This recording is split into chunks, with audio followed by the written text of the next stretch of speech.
everybody, welcome back. Pickleball Brothers here once again. This is an exciting day for us today because we're going to be doing our first instructional video on actually hitting the ball. Woohoo! The crowd goes wild. Anyways, please like and subscribe. We're aiming for that 1 million subscriber, but we'll be happy with 100. Baby steps. When we reach maybe 1,000, we'll do our first pickleball camp, but we're dreaming. Okay, so what we start out with usually, even not with beginners, our lower level, like our 2.5s, 3.0s, you're going to see when they first start playing that they don't have the proper mechanics in hitting the ball soft and even hitting the ball at all. Everything in pickleball is with we call pendulum at your shoulder. Everything's like that, like that, like that. Everything's at your shoulder. You see my arm slightly bent at the elbow. You see my wrist lock like that, like that. I'm not doing this. I'm not doing that.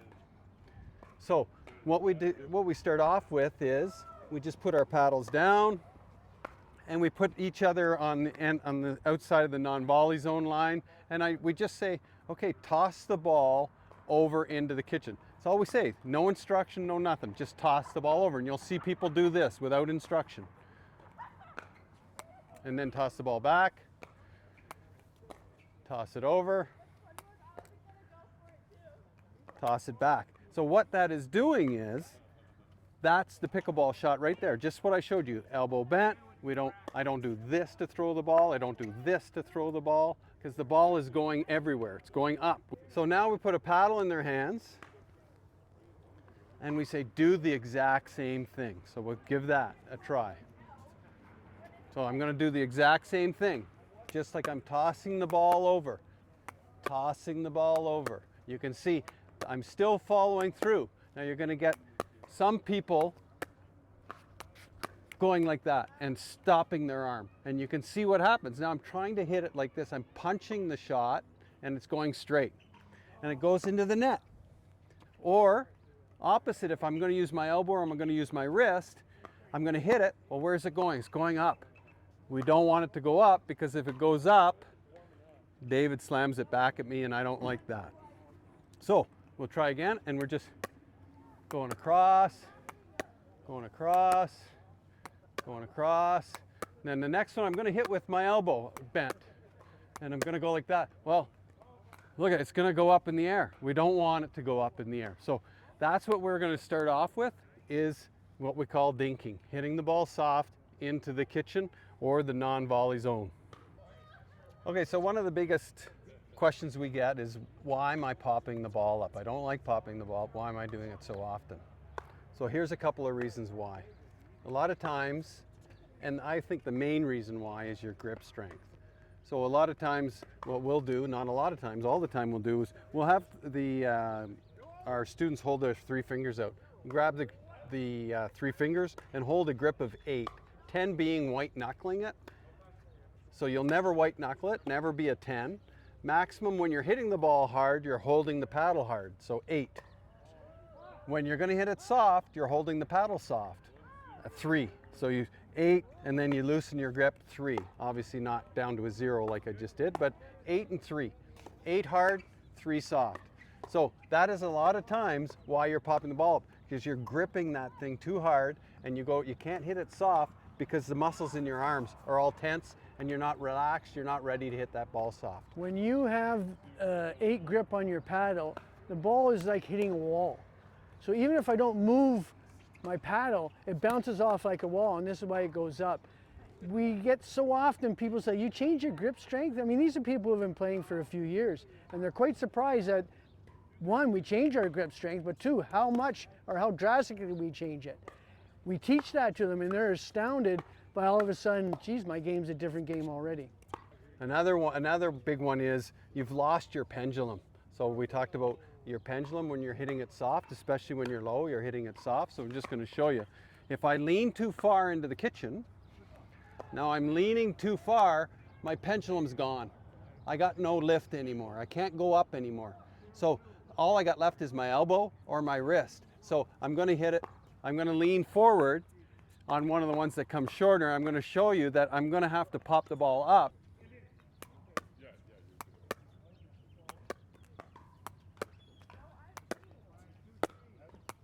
You see, that I had to use my wrist. And then now it's perfect for David to drill it down at me. We don't want that. So you've leaned too far, you've lost your pendulum. You always want to have your pendulum. You want to hit the ball about a foot in front of you and then be able to move out. If you've gone too far, you have no more extension left. The other thing that I find is swing speed. So when we first take the individuals and we have them toss the ball over and say land into the kitchen there, it's a nice, easy, slow motion. But when we put a paddle in hand, all of a sudden the same motion is like this. It just gets speeded up. So there's two factors that we tell our students.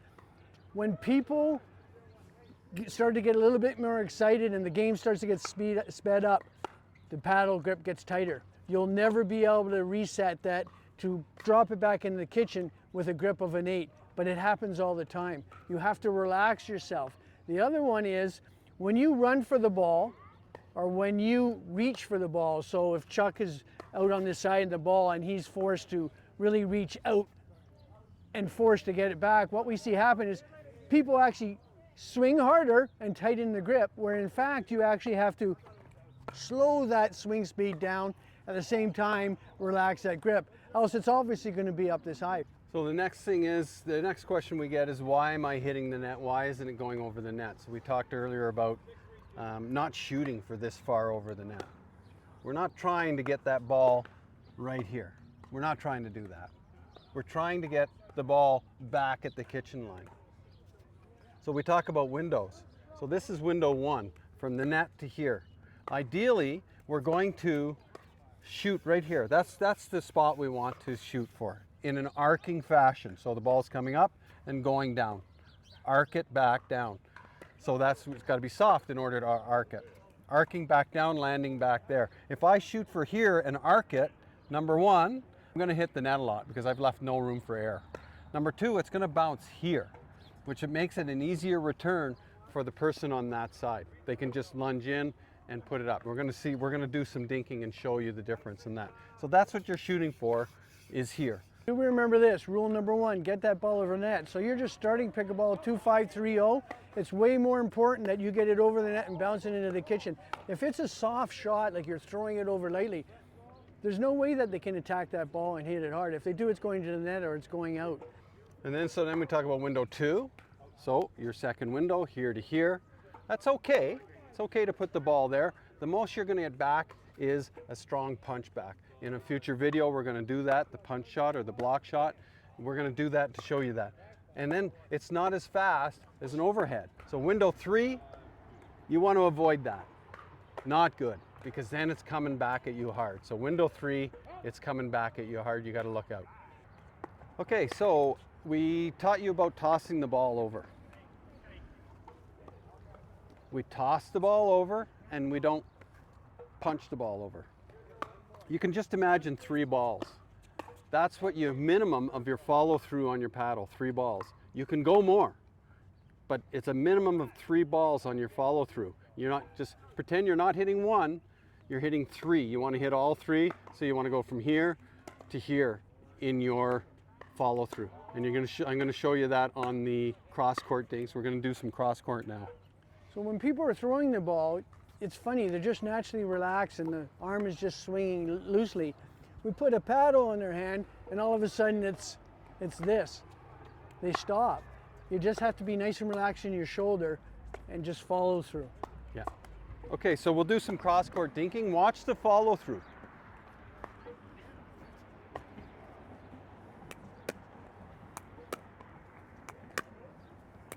Now you have more room for air to get the ball back and forth. And we're following through. Follow through.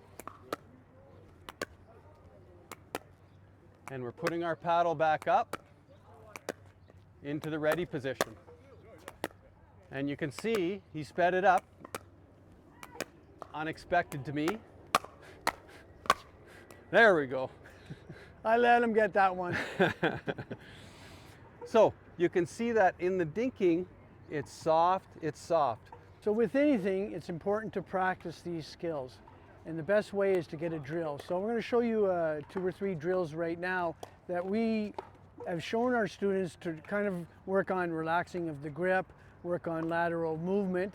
The first one's called windshield wiper, where we start at opposite ends of the court and we dink across just like wipers going back and forth. So we'll just show it right now. All right, so we start on opposite ends. Here we go.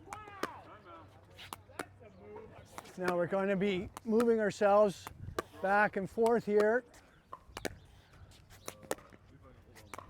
Now we're at the opposite end and we want to start again. Now we're going back again. We've got our feet moving in lateral movement when we can. And we finish it off with a winning shot like that. So that is working on two things there. We're keeping our motion. Remember, try to keep your paddle back up into the ready position, and we're moving back and forth. And we also are nice and calm with our bodies. Really good saying is out of control body, out of control shot. Try to keep your movement to a minimum.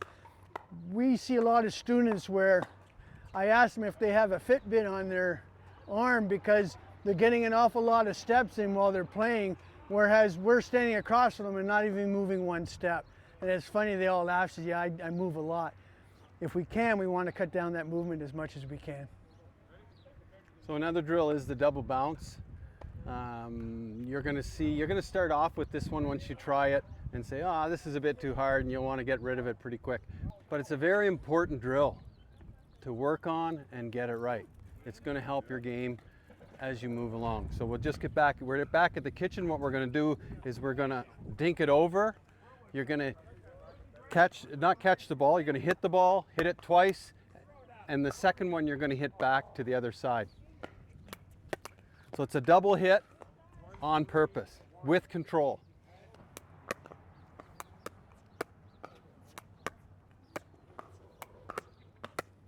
Now you're only going to be able to do this if you have a relaxed grip on your paddle.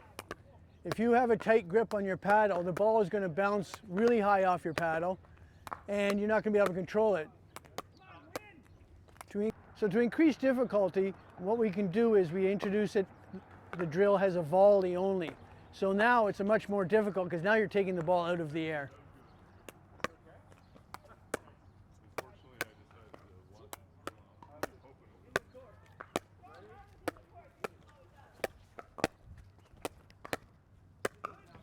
So as you can see, it's much more difficult than if the ball can bounce. And there's no way I didn't move my paddle, I tighten my grip, and you can see what happens to the ball. Bounces off my paddle much higher. Well, that's a good drill. Stick with it, you'll get it. Yeah. We see the players when they first do it, the ball's all over the place, but within 5 minutes, we're going back and forth and really it's working out well. So another drill we like is 2 balls in play, dinking back and forth at once. And what this does is you don't have time to think. You're trying to get a cadence going back and forth, so you have to be very relaxed to keep this drill going. So you're just, ball comes, ball comes, ball comes. So you have no time to think. It's more just follow through, follow through. You'll see what we mean. So we'll count down, 3, 2, 1. So you can see we've got a nice cadence going here. We're nice and relaxed. And there we go. So there you go, our first actual lesson on the court. Grip strength is so important. Relaxation. Throwing the ball over. We're going to show you other drills. We're going to talk about drop shots. We do the same thing when we're talking about drop shots. We have the students just standing at the court, throwing the balls for quite a while, trying to get the motion that they want to do, and then we add a paddle to it again. Anyways, that's it for the Pickleball Brothers. Thanks for watching again. Like and subscribe, and we'll see you in the next video. Thank you.